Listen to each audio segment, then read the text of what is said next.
When we knit two socks at the same time, we can put them on right after we bind off stitches. That solves the saddest knitting issue: forgotten lonely socks with unknitted or at best half-knitted mate. It also eliminates the need to make notes if we decide to adjust the sock pattern. Because we work on both socks simultaneously, they will be identical twins even if we change the pattern on the go. The fact that we knit two socks at the same time does not mean that there should be lots of needles and tangled balls of yarn laying around us while we hectically move from one sock to the other. No, we can knit two socks at the same time with just one long circular needle and one ball of yarn. Let's see how we can do it.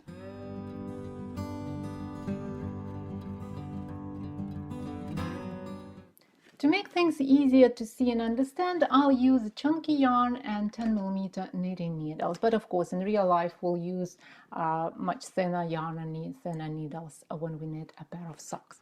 So first, let's find one of the ends in the ball of yarn. So usually I will go from outside first. So just pull any strand, find that end, and we'll use it to cast on stitches for the first sock. We'll use the type of cast on recommended in the sneaker socks pattern, first because it creates a really nice invisible edge, and secondly, it is not an easy cast on to figure out how to use when knitting two socks at the same time. So it would be nice to show you how to do it.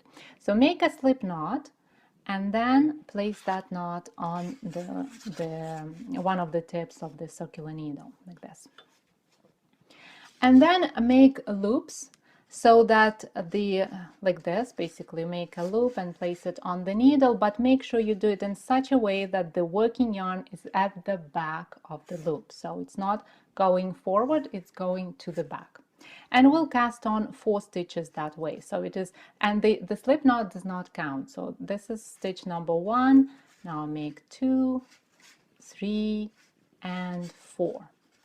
So we'll start with just 4 stitches because these are dummy socks and we are not really worried about the size or fit. We just make them to test the technique.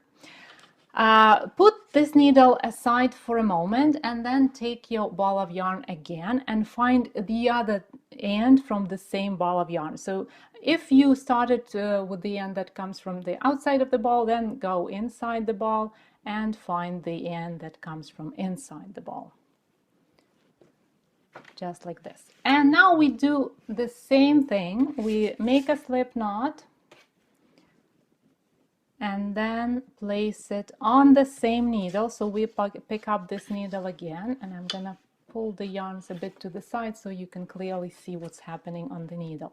So we take the same needle in the same position, so we don't twist anything or rotate or anything, and we place this slip knot on the needle next to the stitches that we've just cast on. And then we cast on 4 stitches the same way. We just make a loop, place it on the needle, pull it tight, and make sure the yarn goes to the back of the work, not to the front. And we cast on 4 stitches this way. And that would be the beginning of our second sock.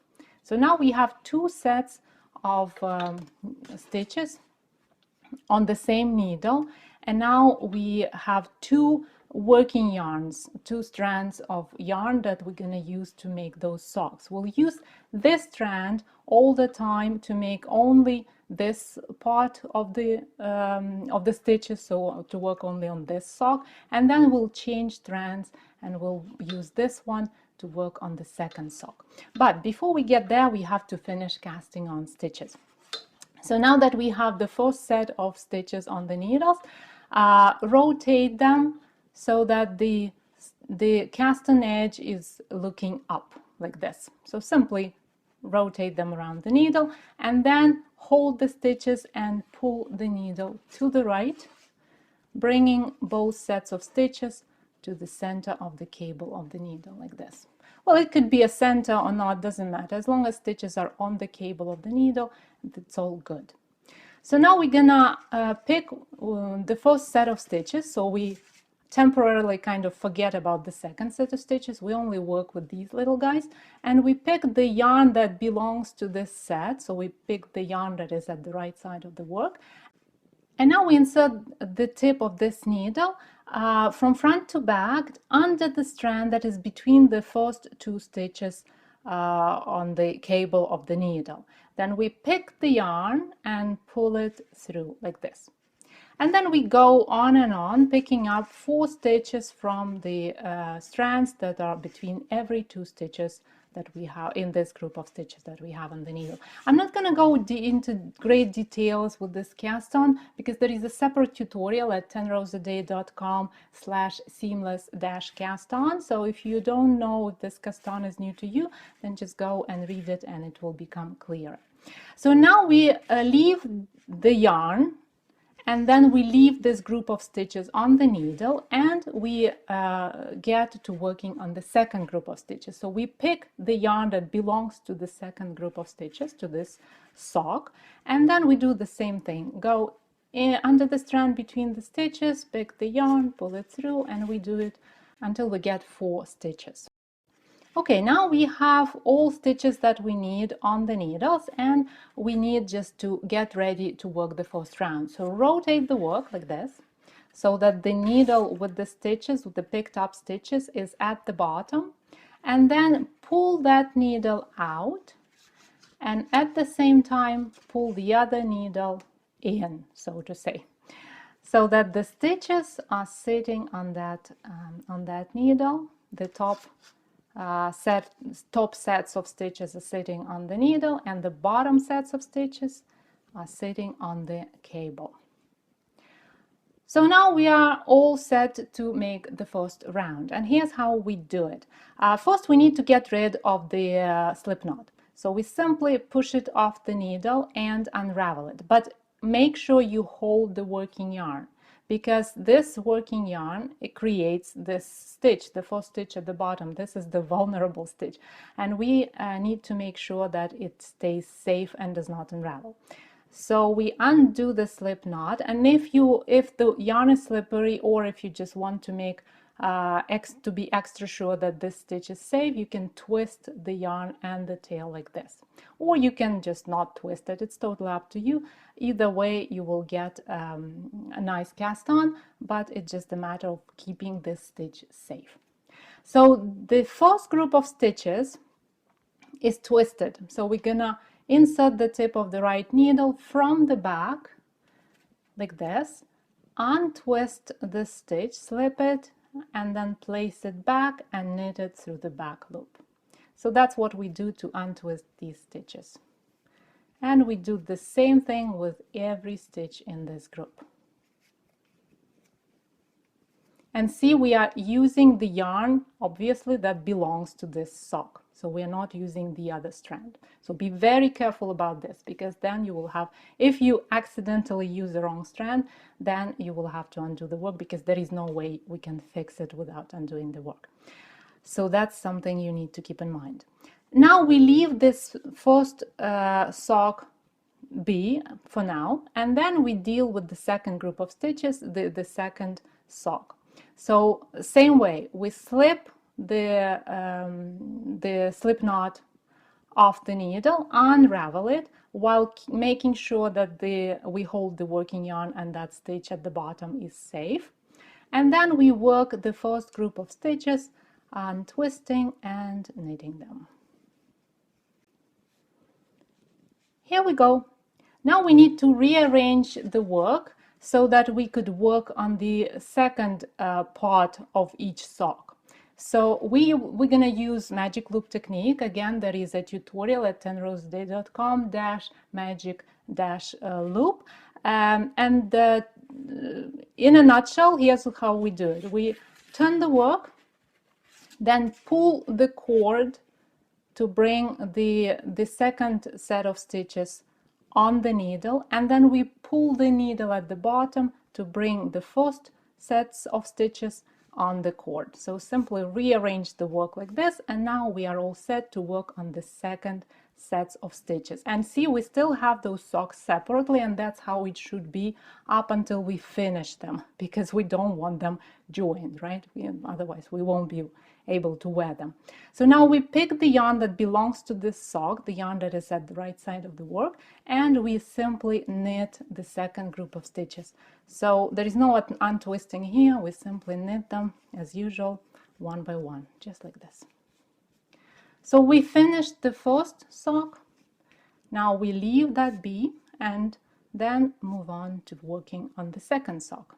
Same way, and we use the yarn that belongs to the second sock. So we work on these stitches, we knit them as usual, and here we go. We've just knitted one round and we worked both socks at the same time. So now it is important to place a marker because we have two sets of stitches now. It is very easy to get lost and totally forget what the beginning of the round is. So to help with that, there are markers, and we could place one right over here to remember where the beginning of the round is.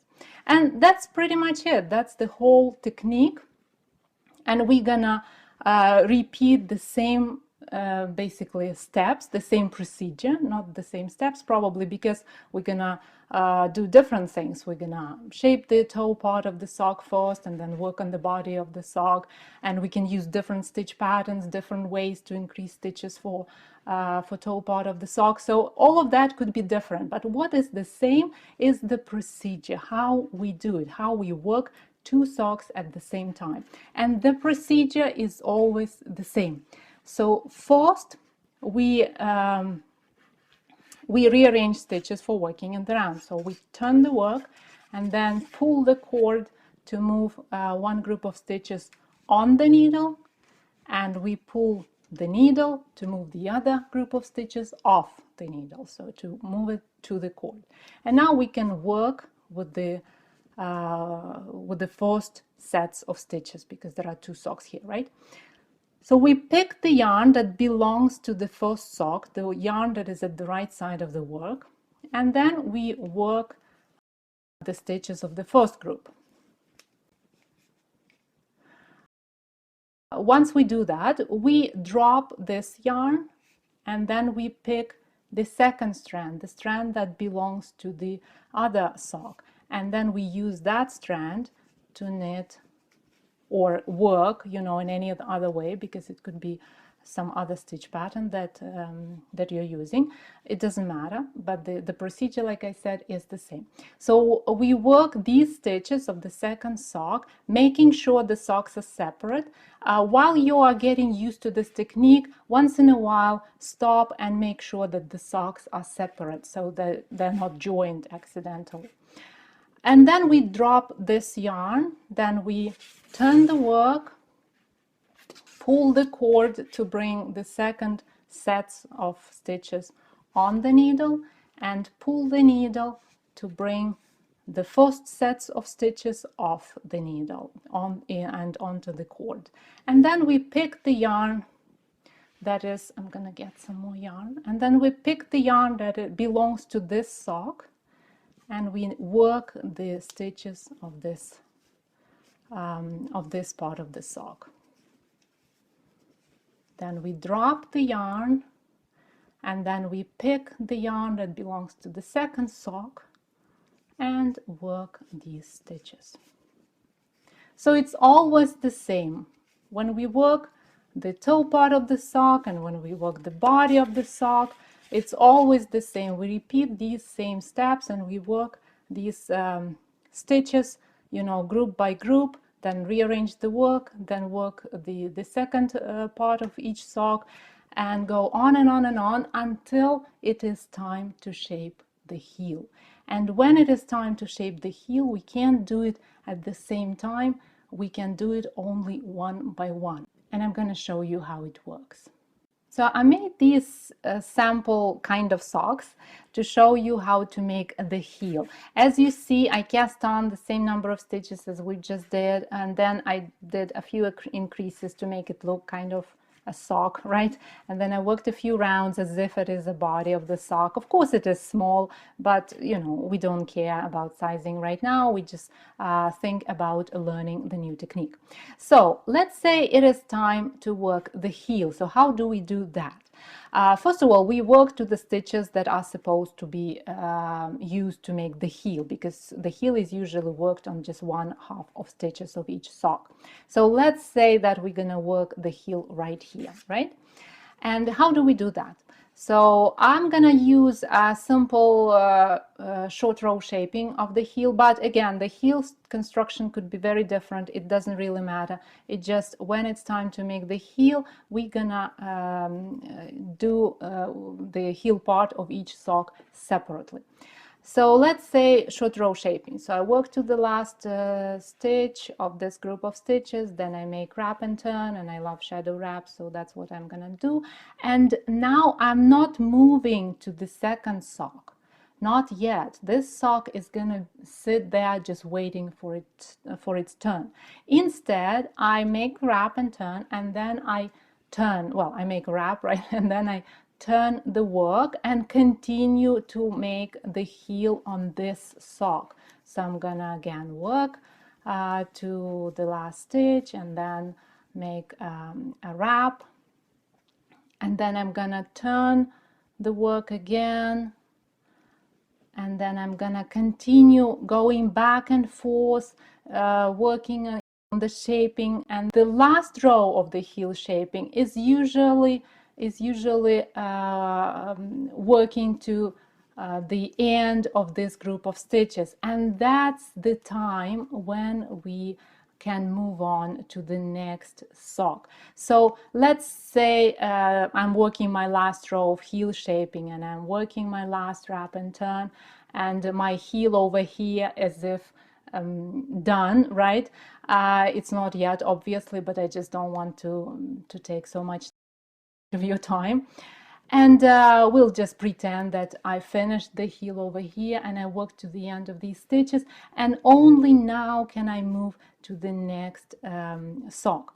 And while I'm working on this heel shaping of this sock, the same way I'm just going to the last stitch and then turning my work. So I'm going to show you so it is kind of easier to understand. So I'm gonna make this wrap and turn the work and then go purl and so on. And while I'm doing that, this sock, the first one, the one that already presumably has a heel, this sock is sitting there. I'm not doing anything at all with that sock. And only after, I'm just gonna work this round, this short row, and then we'll see what happens after we finish shaping the heel of both socks. So let's say again, pretend that the heel shaping of this sock is finished and I'm working to the last stitch of this group of stitches. So I work the wrap and turn, and then I work the wrap, sorry, it just called wrap and turn, and it's easier to pronounce this way, right, because we're used to it. So only after I finish the shaping of the heel can we resume working in the round. So let's say that, assume that we have a heel over here and then we have a heel over here, and only then we can actually go back to working in the round and make the cuff. And we do it the same way as we did when we worked on the toe part and the body of the sock. So we simply rearrange the needles and move the stitches around, and then we are ready to work in the round and work on the cuff. So the good thing about using the same ball of yarn, about working from the same ball of yarn, even though as you see the yarn could get a bit twisted, but it's easy to to fix by simply rotating the ball of yarn, and then it will get untwisted. But the good thing about using the same ball of yarn is that if you don't care about the actual length of the cuff, so if you don't worry whether it is a bit longer or a bit shorter, then you can work on and on and on until you almost run out of yarn.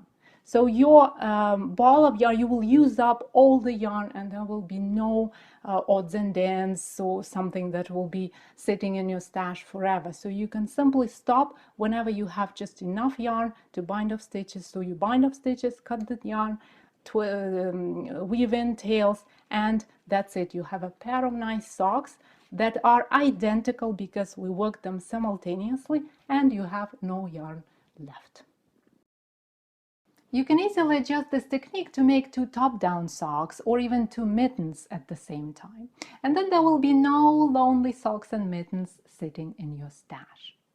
To read this tutorial as a set of step-by-step photo instructions, follow the link in the description. To download it as a PDF, join the club or our community on Patreon. Thank you for watching this video and have a wonderful week. I'll see you in the next tutorial.